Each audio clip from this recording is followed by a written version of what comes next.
Many of us stumble through our lives and try to fill that emptiness within us with drugs, fornication, pornography, and other forms of evil. Perhaps you wonder why your life seems to be crashing down around you. Maybe you wonder why you can never seem to escape this terrible lack of inner peace.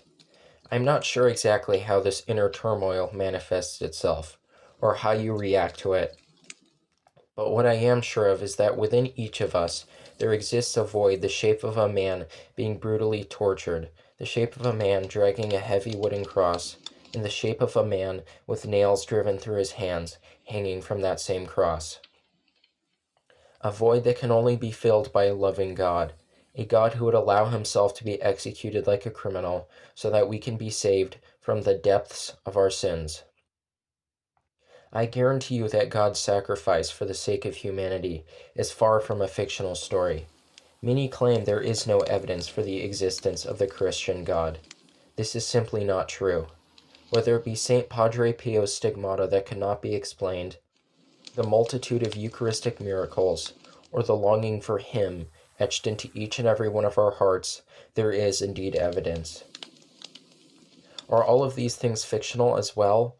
Perhaps the studies conducted by doctors and scientists were merely fabrications?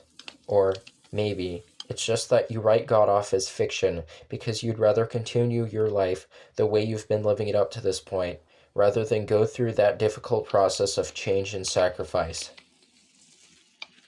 As Venerable Bishop Fulton Sheen put it, as all men are touched by God's love, so all are also touched by the desire for His intimacy. No one escapes this longing. We are all kings in exile, miserable without the infinite.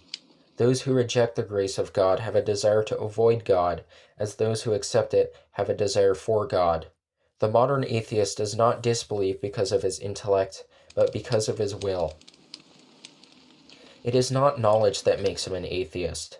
The denial of God springs from a man's desire not to have a God, from his wish that there were no justice behind the universe, so that his injustices would fear not retribution, from his desire that there be no law, so that he may not be judged by it, from his wish that there were no absolute goodness, that he might go on sinning with impunity. That is why the modern atheist is always angered when he hears anything said about God and religion. He would be incapable of such a resentment if God were only a myth. His feeling toward God is the same as that which a wicked man has for one whom he has wronged. He wishes he were dead so that he could do nothing to avenge the wrong. The betrayer of friendship knows his friend exists, but he wished he did not. The post-Christian atheist knows God exists, but he desires he should not. End quote. When I hear about how people are struggling, how they are broken inside, the answer to their suffering is apparent to me. The mighty love of God. He understands exactly the pain you feel inside. He knows every little detail of what you have gone through, and He loves you with a love that I cannot describe with words.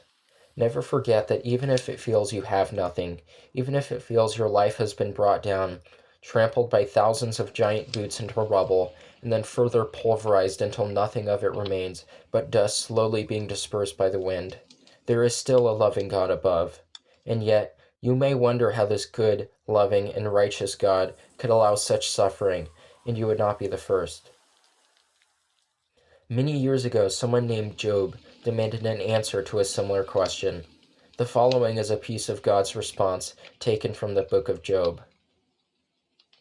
Who is this who darkens counsel with words of ignorance? Gird up your loins now.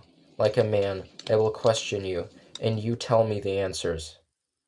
Where were you when I founded the earth? Tell me, if you have understanding.